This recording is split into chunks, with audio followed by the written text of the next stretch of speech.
기도하는 찬양을 잘 할 수 없는 그러한 시대여서 우리 어린 학생들로 이루어진 작은 오케스트라지만 이런 오케스트라가 우리 교회에 있다는 것이 얼마나 감사한 일인지 모르겠습니다. 그래서 하나님께서 계속해서 축복하셔서 우리 아이들이 자라가면서 또 성장하고 또 더 많은 아이들이 참여할 수 있는 그러한 악단이 되기를 간절히 바랍니다. 오랜만에 우리 정남덕 집사님 오셨습니다. 네, 수술을 하시고 뜨겁게 환영해주시는 우리 성도님께 감사를 드립니다. 광고의 말씀을 좀 드리면요, 우리 시저와 가정과 건강 보내기 운동 하는 달입니다. 4월달, 5월달 많은 분들이 참여하셨으면 좋겠고요. 또 유송자 집사님께 문의하시면 자세히 설명해 주시겠습니다. 많이 참여해 주시기 바랍니다. 예배 후에 성전 건축을 위한 직원회 또 건축위원회에 있겠습니다. 참여해 주시기 바랍니다. 또 성전 건축을 위한 기도회가 예배 후에 있고요. 또 내일 아침 7시에 우리 총동원 기도회로 있습니다. 우리 주관하시는 최송현 장로님께서 40명이 목표다 이렇게 말씀하셨어요. 많은 분들이 참여하셔서 하나님의 성전을 건축하는데 우리의 마음을 함께 모아주시기 바랍니다. 자, 이제 새 성전 건축표와 함께 외치겠습니다. 제가 검은 글씨를 외치고 성도님들이 파란 글씨를 외쳐주시기 바랍니다. 앉을 자리가 없다. 교회를 가입하라. 새 성전에서 예배하라. 한 마음으로 주님의 뜻을. 다시 한번 하시겠습니다. 앉을 자리가 없다. 교회를 가입하라. 새 성전에서 예배하라. 한 마음으로 주님의 뜻을. 건축 진행 상황을 조금 보고해드리면 우리가 지난 몇 주간 시공사를 선택하려고 꽤나 노력을 많이 했습니다.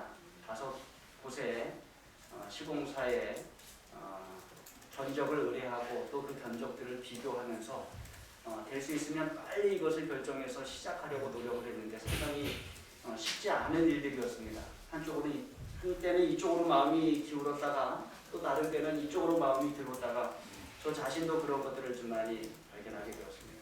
그래서 계속해서 기도하면서 하나님께서 가장 좋은 시공사를 선택해 주시기를 간구하고 있습니다.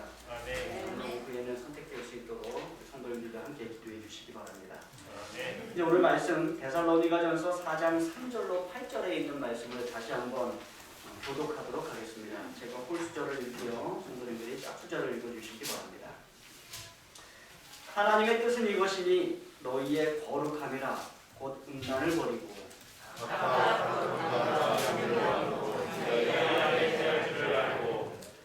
하나님을 모르는 이방인과 같이 세욕을 따르지 말고 이들의 분수를 넘어서 형제를 해하지 말라. 이는 우리가 너희에게 미리 말하고 증언한 것과 같이 이 모든 일에 주께서 실현하여 주십니다. 하나님이 우리를 부르심은 부정하게 하심이 아니요 거룩하게 하심이니 그러므로 저희는 사람을 저버림이 아니요 너희에게 그의 성령을 주신 하나님을 저버림이니라. 오늘 우리에게 주신 말씀을 읽으면서 저는 오늘날 우리가 살아가는 이 세상을 볼 때 이 기별이 정말로 우리에게 필요한 기별이다라는 것을 생각하게 되었어요. 우리가 각종 매체들을 통하여 접하는 뉴스와 그 컨텐츠들은 이 세상의 성적 타락에 대하여 우리에게 적나라하게 알려줍니다. 우리는 성적 타락이 만연한 시대에 살아가고 있는 것입니다. 오늘날 사람들은 너무나도 쉽게 언제 어디서나 성적인 것을 접할 수 있습니다. 그래서 우리는 우리 자녀들을 많이 걱정합니다. 예전보다 너무나도 쉽게 그것을 언제 어디서나 접할 수 있는 시대가 되었기 때문에 그러나 여러분 성적 타락은 바울의 시대에도 별반 다르지 않았습니다. 아니 어떠한 면에서는 바울의 시대가 더 많이 타락한 부분들이 있었어요. 길가에는 매춘부들이 있었고 많은 사람들이 첩을 두고 있었으며 그 외에도 많은 사람들이 부인 외에 애인을 두고 있었고 동성애가 많았으며 소아 성애가 많았습니다. 사원에 창녀들이 있었고 간음하는 자들이 당시 어디에나 있었던 것입니다. 오늘 우리가 읽은 말씀, 그러니까 이 말씀은 데살로니가 교회에게 주는 말씀이면서 사도 바울 시대에 다른 모든 교회들에게 주시는 말씀이면서 또 우리 시대의 모든 교회에 주는 하나님의 말씀이에요. 근데 이 말씀은 하나님께서 그러한 성적 타락에 대하여 어떻게 느끼시는지 아주 분명하게 말씀하고 있어요. 그리고 바울은 방금 우리가 읽은 본문 속에서 그것을 아주 분명하게 표현하고 있습니다. 데살로니가 교회 교인들은 이제 막 신앙을 시작한 사람들, 다시 말하면 이제 막 구원받은 사람들. 그래서 그들은 타락하고 경건하지 않은 세상으로부터 구원받은 하나님의 백성들이었습니다. 그리고 이제 바울은 이 편지의 가장 중심 내용의 본 내용을 시작하면서 가장 먼저 이 주제를 다룹니다. 지난 시간에 우리가 배운 것은 너희가 잘하고 있다. 그러나 더 잘할 수 있다. 그래서 뭐하라? 더욱 많이 힘쓰라 라고 바울이 강조를 했어요. 그런데 그렇게 말하면서 여러 주제를 다루게 될 텐데 그 중에 가장 첫 번째 주제가 무엇이에요? 그게 3절에 나오는 주제예요. 하나님의 뜻은 이것이니 너희의 뭐다? 거룩합니다. 곧 음란을 보입니다. 성적 방종과 부도덕, 그것은 그 당시 사람들이 가장 크게 추구하던 가장 큰 우상과도 같은 것이었어요. 그리고 오늘날의 많은 사람들이 그렇듯이 당시에 많은 사람들은 성적 방종과 부도덕을 추구하며 살았어요. 더군다나 그 당시 사람들은 그와 관련하여 수치심이 없었습니다. 왜 그럴까요? 만연해 있었기 때문에. 너무나 많은 사람들이 자연스럽다는 듯이 다 그렇게 하고 살았기 때문에. 그런데 오늘날 어떠한 사람들은 그 당시에 그런 문화를 동경하고 살아갑니다. 그래서 그것을 추구하고 살아요. 얼마나 안타까운 일인지 모릅니다. 그러니까 데살로니가 교인들은 매우 자연스러운 성적 타락과 부도덕의 생활 방식에서 구별된 삶으로, 거룩한 삶으로 구원을 받은 것입니다. 이 당시 사람들이 사회적으로 성적 방종과 부도덕에 대하여 공개적인 수치심이 없었기 때문에 사실 교인들이 예수 그리스도를 믿고 구원받기는 했습니다만 그들 가운데서도 그러한 개념이 그렇게 크지 않았어요. 그래서 사도 바울은 교회에서 이 문제를 다루어야 했습니다. 그리고 가장 먼저 그 문제를 교회 앞에 내어놓아야만 했던 것입니다. 저는 이 본문을 함께 묵상하면서 세 가지 질문을 하고 그 질문에 답하는 형식으로 말씀을 함께 나누고자 합니다. 첫 번째 질문은 무엇에 관한 것이에요? What? 하나님의 명령은 무엇입니까? 하는 것입니다. 두 번째 질문은 How? 어떻게에 관한 것입니다. 어떻게 그 하나님의 명령에 순종할 수 있습니까? 하는 것이고요. 세 번째 질문은 Why? 왜라는 질문입니다. 왜 그 하나님의 명령에 순종해야 합니까? 라는 주제로 말씀을 나누도록 하겠습니다. 제가 이 말씀을 시리즈로 준비하다 보니까 말씀이 길이가 애매합니다. 한 번에 하기에는 너무 길고 그렇다고 이렇게 나눠서 하기에는 좀 짧습니다. 제가 고민을 하다가 뭘 선택했을까요? 나눠서 하기로 선택했습니다. 저는 원래 긴 설교를 싫어하기 때문에 조금 짧더라도 나눠서 하자라고 선택을 했어요. 그래서 이제 새 안식일에 걸쳐서 하나님의 명령은 무엇입니까?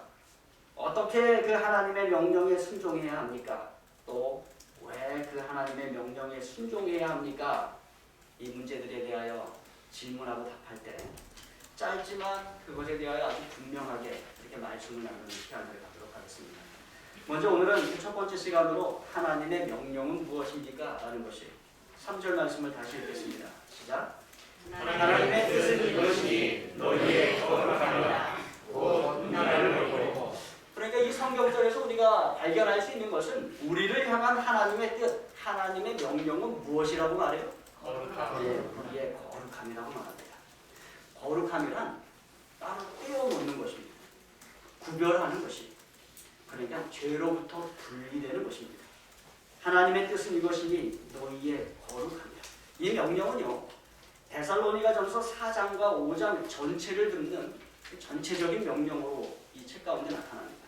바울은 데살로니가 교회 그리스도인들에게 그 당시 흩어져 있던 모든 그리스도인들에게 그리고 각 시대를 거쳐 살아온 그리스도인들에게 그리고 오늘 저와 여러분에게 이렇게 말씀하고 있는 것이 하나님의 뜻은 이것이니 너희의 거룩합니다. 여러분 우리가 거룩해져야 하는 걸 기억하시기 바랍니다. 우리가 성화되어야 하는 것입니다. 그것이 하나님의 뜻이고 하나님의 명령이고 성화는 죄와 분리되는 것입니다. 이 세상에 우리가 그것들로부터 분리되어야 할 많은 죄들이 있는데 바울은 5장까지 그 내용을 다루면서 그 첫 번째 내용으로 뭘 다루는 거예요? 성적 방종과 부도덕한 죄로부터 분리될 것을 먼저 다루고 있는 것입니다. 그래서 질문 하나 더 드리겠습니다. 함께 읽어보시겠습니다. 시작. 그리스도인이 부도덕한 죄를 지는 것이 가능합니까? 아니요. 네. 오늘 자신 있게 아니라고 말씀하셨어요. 네. 그리스도인이 부도덕한 죄를 짓는 것이 가능합니까? 네. 대답이 좀 여러분들이 생각을 좀 많이 하실 줄 알았어요. 근데 어떤 분이 자신 있게 아니라고 대답합니다. 네. 그럴 때 대답은 네, 가능합니다. 가능합니다.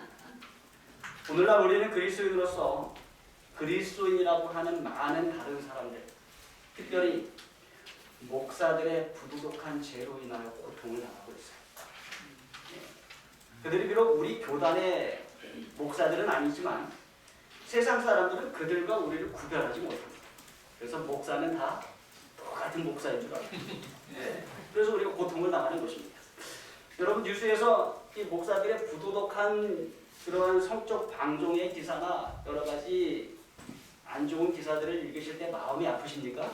네. 여러분들은 참 좋으신 분들이세요. 네, 남의 아픔에 대하여 마음 아픔을 느끼시는 것입니다.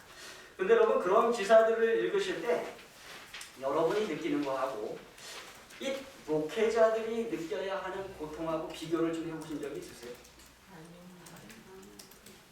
많은 경우 우리는 누군가를 만나면 대화를 하다가 이러한 질문을 많이 합니다. 그런데 뭐 하시는 분이세요? 이렇게 질문을 합니다. 그러면 여러분들은 아 저요? 저는 그리스도인입니다. 이렇게 대답하지 않으세요. 그죠? 나는 뭐 하는 사람입니다. 직업을 이야기하거나 또 여러분들이 하시는 일들에 대해서 이야기를 해요. 그런데 목사인 저는 대화를 하다가 그런데 뭐 하시는 분이세요? 라고 물으면 뭐라고 해야 돼요? 나는 목사입니다. 라고 얘기를 해요. 가장 당혹스러웠던 적이 한 번 있습니다.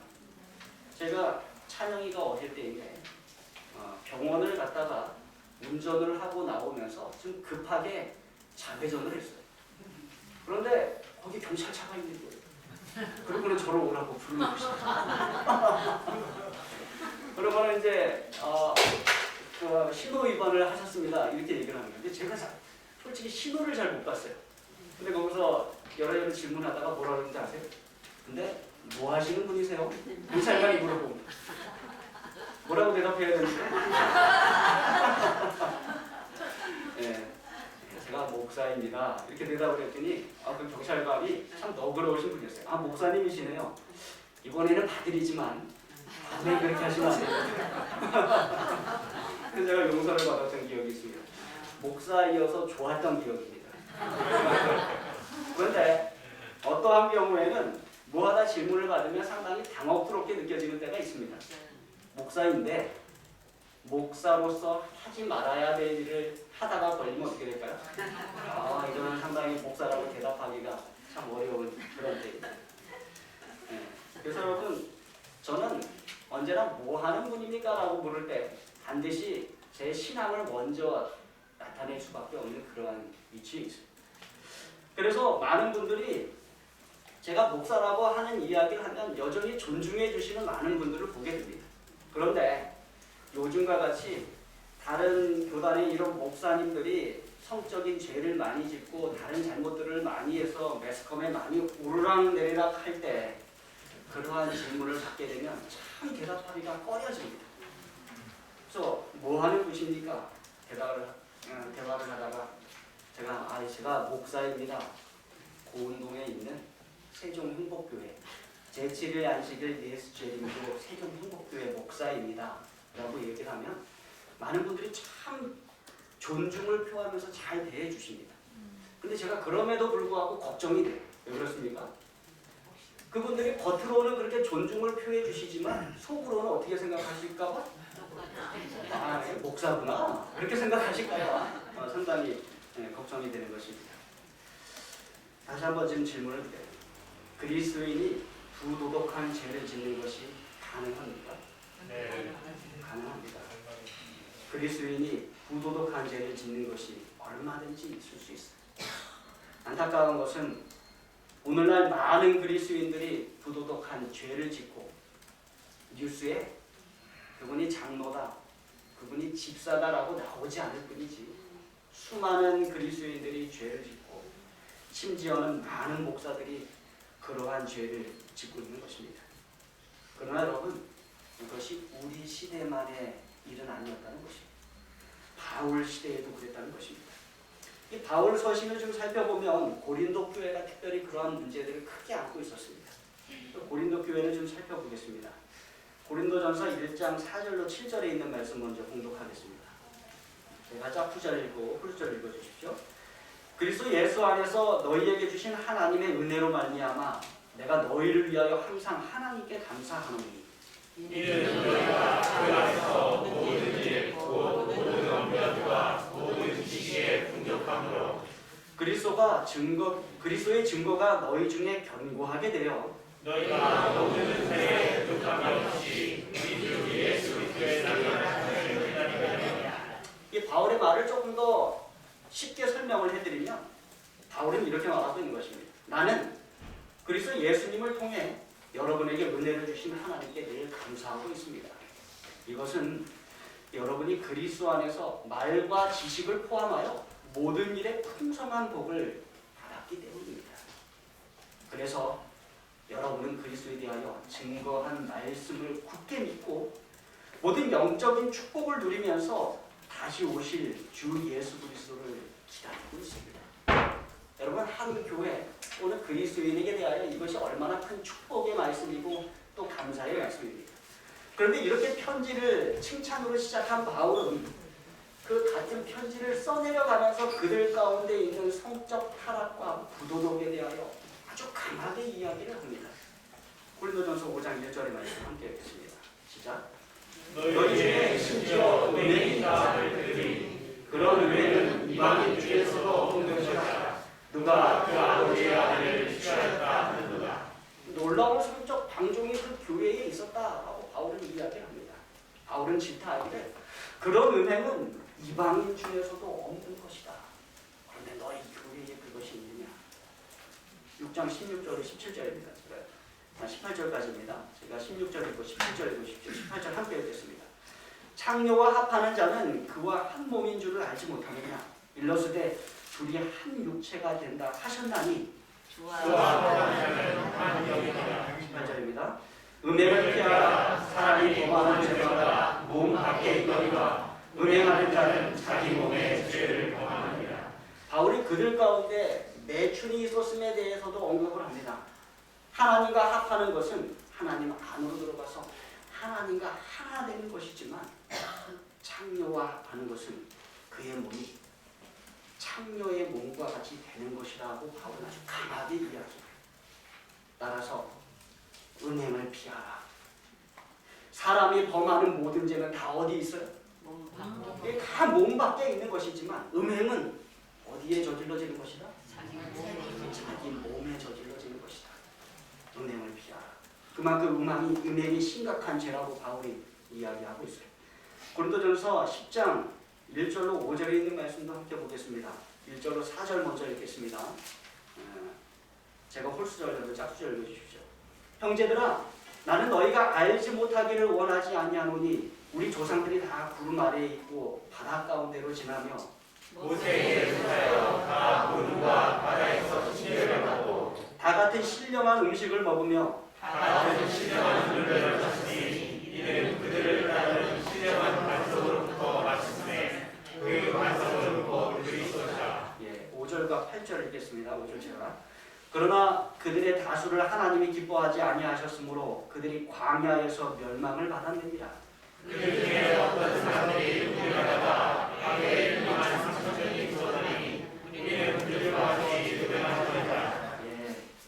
이스라엘 백성들이 비록 거친 광야에서 살았지만 그들은 하나님의 보호하심과 하나님의 인도하심 속에 살았습니다. 그들은 하나님의 인도하심 속에 축복 가운데 그 광야를 살 수 있었던 것입니다. 마치 뭐와 같아요? 우리가 광야와 같은 이 세상을 살아가지만 하나님의 인도하심과 보호하심 속에 우리가 축복 가운데 이 세상을 살아가는 것하고 똑같습니다. 그때 이스라엘 백성들이 다 구름 아래에 있었습니다. 그리고 그때 바다 한가운데 지나가기도 했어요. 사도 바울은 그것을 이스라엘 백성들의 전체적인 침례로 설명을 합니다. 위에는 구름이 있고 물이죠.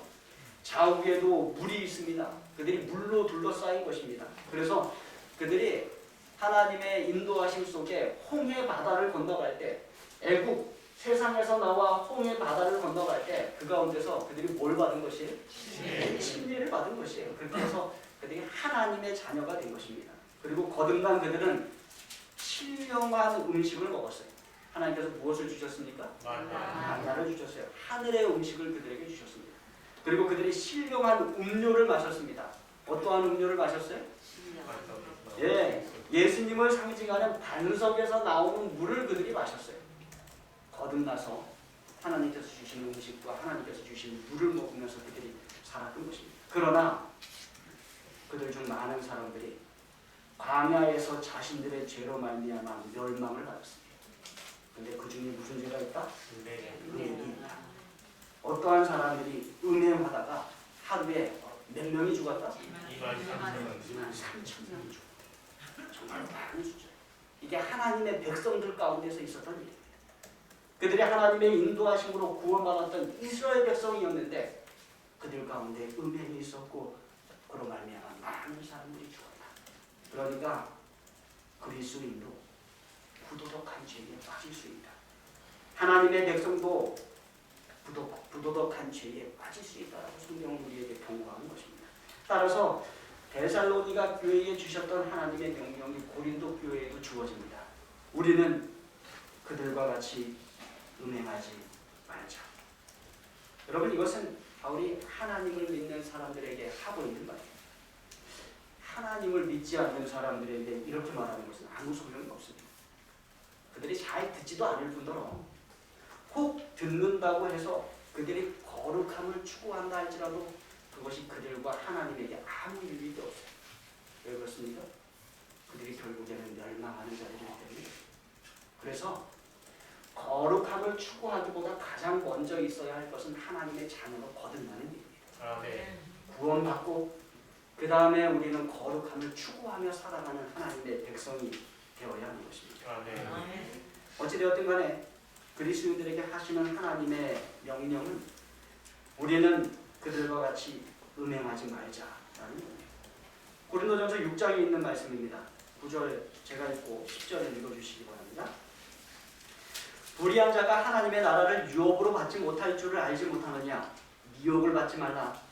음행하는 자나 우상 숭배하는 자나 간음하는 자나 탐색하는 자나 남색하는 자나 도적이나 권력을 부리는 자나 실수하는 자나 모욕하는 자나 속여하는 자들은 하나님의 나라를 유업으로 받지 못하리라. 여기 바울은 하나님의 나라를 유업으로 받지 못할 사람들에 대하여 나열합니다.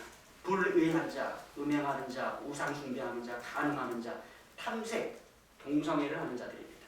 남색, 남자가 남자를 찾는 자들, 도적, 탐욕을 부리는 자, 술 취하는 자, 모욕하는 자, 속여 빼앗는 자들, 하나님 나라를 유업으로 받지 못한다. 그런데 그 중에 누가 들어가 있어요? 음행하는 자들이 들어가 있어요. 여러분, 이러한 말씀들이 여기 언급된 것은 이러한 말씀들 가운데 우리의 습관적인 생활 패턴이 있다면 우리는 하나님 나라에서 제외된다는 것입니다. 갈라디아서 5장은 본질적으로 같은 말이지만 다른 표현으로 언급하고 있습니다. 한번 읽어보겠습니다. 갈라디아서 5장 19절로 21절까지예요. 19절 제가 읽고 20절 읽어주십시오. 21절은 함께 읽겠습니다. 육체의 일은 분명하니 곧 음행과 더러운 것과 호색과 우상 숭배와 주술과 원수 맺는 것과 분쟁과 시기와 분쟁과 당치는 것과 무변함과 이단과 21절 21절 함께 있습니다. 시작. 투기와 술 취함과 방탕함과 또 그와 같은 것들이라. 전에 너희에게 경계하는 것 같이 경계하노니 이런 일을 하는 자들은 하나님의 나라를 영으로 받지 못할 것이요. 예, 얼마나 중요했는지 바울이 반복해서 이야기합니다. 내가 전에도 여러분에게 경고했지만 다시 경고합니다. 이러한 생활을 일삼는 자들은 결코 하나님 나라를 상속받지 못할 것입니다. 얼마나 두려운 말씀입니다. 계시록 21장에 있는 말씀 보시겠습니다. 7절과 8절. 제가 7절 읽고 8절 읽어주십시오. 이기는 자는 이것들을 상속으로 받으리라. 나는 그의 하나님이 되고 그는 내 아들이 되리라.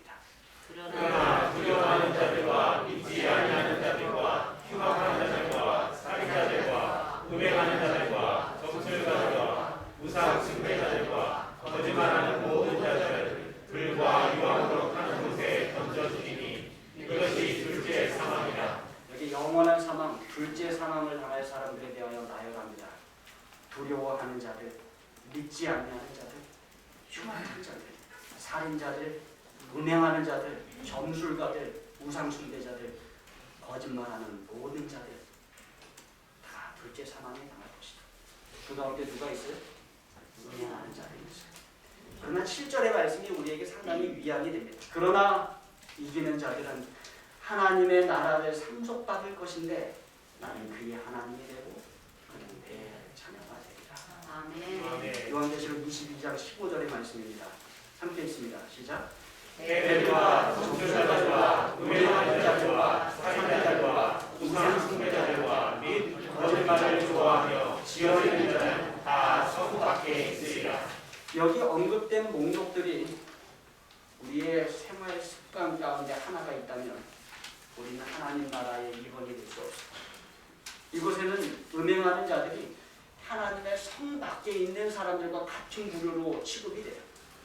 하나님의 성 밖에 있는 존재들, 개들, 점술가들, 살인자들, 우상숭배자들, 거짓말하는 자들, 그런 부류와 같다는 것입니다.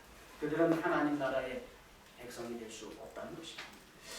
그렇다고 그리스도인이 이 세상을 살아가면서 전혀 그러한 죄에 빠질 가능성이 없는가? 그렇지 않다는 것입니다. 아무리 신실한 그리스도인이라 할지라도 한순간 넘어져서 이러한 죄들에 빠질 수 있다는 것입니다. 그러나 여러분, 한순간 넘어져서 그 죄에 빠지는 것하고 그 죄를 습관적으로 삶에서 반복하는 것하고는 다르다는 것입니다. 하나님의 기본 명령은 우리의 거룩임을 여러분 기억하십시오. 아멘. 하나님의 뜻은 이것이니 너희의 거룩함이라. 곧 음란을 버리고. 여러분 기억하십시다. 우리는 그러한 세상으로부터 구원을 받았습니다. 우리는 그러한 삶으로부터 구원을 받았어요. 물론 우리가 여전히 그러한 세상 속에서 살아갑니다. 그리고 우리가 여전히 그러한 것들을 기대하는 세상 사람들 가운데서 살아갑니다. 우리는 끊임없이 그러한 문화에 노출이 되고 문자 그대로 부도덕을 추구하며 숭배하는 사람들 가운데서도 우리가 살아갑니다. 그들은 결혼과 그 결혼에 신실한 사람들에 대하여 조롱하고 성적 쾌락에 열광하며 살아갑니다. 그러한 것들은 저 멀리 떨어져서 가만히 있는 것이 아니라 우리에게로 급속하게 다가온다는 것을 여러분 기억하십시오. 음악과 TV와 영화와 인터넷과 스마트폰을 통해서 이제는 언제 어디서나 우리가 접할 수 있을 정도로 아주 급속하게 우리에게 다가온다는 것입니다. 그리고 우리의 육은 아직 온전히 변화되지 못했고 여전히 그러한 성향들을 가지고 있습니다. 우리의 영은 하나님을 추구하며 살아가지만 우리의 육은 여전히 세상을 향하여 살아가고 있는 것입니다. 그래서 바울이 뭐라고 했어요? 오호라 나는 공고한 사람이로다. 내가 원하는 것은 행하지 아니하고 원하지 않는 것은 자꾸 행하려고 한다 라고 고백하고 있는 것입니다. 그러나 여전히 우리를 향한 하나님의 명령은 우리의 거룩한 힘을 여러분 기억하시기 바랍니다. 아멘. 왜 그래요? 섬기는 하나님이 거룩하신 하나님이기 때문에 당시에 고린도 교회가 여러 도시에 있던 사람들이 은행을 아무 죄책감 없이 그저 편하게 누릴 수 있었던 것은 그들이 섬기던 신들이 은행하는 신들이었기 때문에 그렇습니다. 그러나 우리 하나님은 거룩한 하나님이심을 여러분 기억하시기 바랍니다. 우리 교회 주석에 있는 말씀입니다. 제가 읽어드리겠습니다. 하나님의 뜻은 우리가 완전히 성별될 때에만 실현될 수 있다. 우리를 거룩해지도록 하기 위해 그리스도가 죽었다 해도 그런 결과는 한순간에 얻어지지 않는다. 칭의는 회개한 죄인이 하나님의 용서를 받아들일 때 즉각적으로 이루어지지만 계속적인 은혜의 역사인 성화는 그렇지 않다. 그것은 한순간, 한시간, 하루의 일이 아니라 필생의 사업이다. 따라서 하나님의 뜻은 이것이니 너희의 거룩함이라는 하나님의 명령은 우리 평생 따라야 하는 하나님의 명령이라고 기억하십시오. 여기에서 질문이 생겨요. 어떻게 내가 그 하나님의 명령에 순종할 수 있습니까? 왜 그래요? 우리는 거룩하라 하는 하나님의 명령에 순종해 보려고 꽤나 노력을 많이 했기 때문에 그래요. 그러다가 수없이 넘어져 보았기 때문에 그 질문이 생기는 거예요. 어떻게? 그 질문과 답은 다음 안식일에 우리가 의미를 좀 나누겠습니다. 한 주일 동안 하나님의 뜻이 이것이니 너희의 거룩함이다 라는 말씀이 저와 여러분을 지배하게 되길 간절히 바랍니다. 하나님의 명령에 순종하고 또 열심히 그 명령에 따르기 위해서 노력해보는 저와 여러분 되길 바라면서 말씀을 마치겠습니다. 아멘.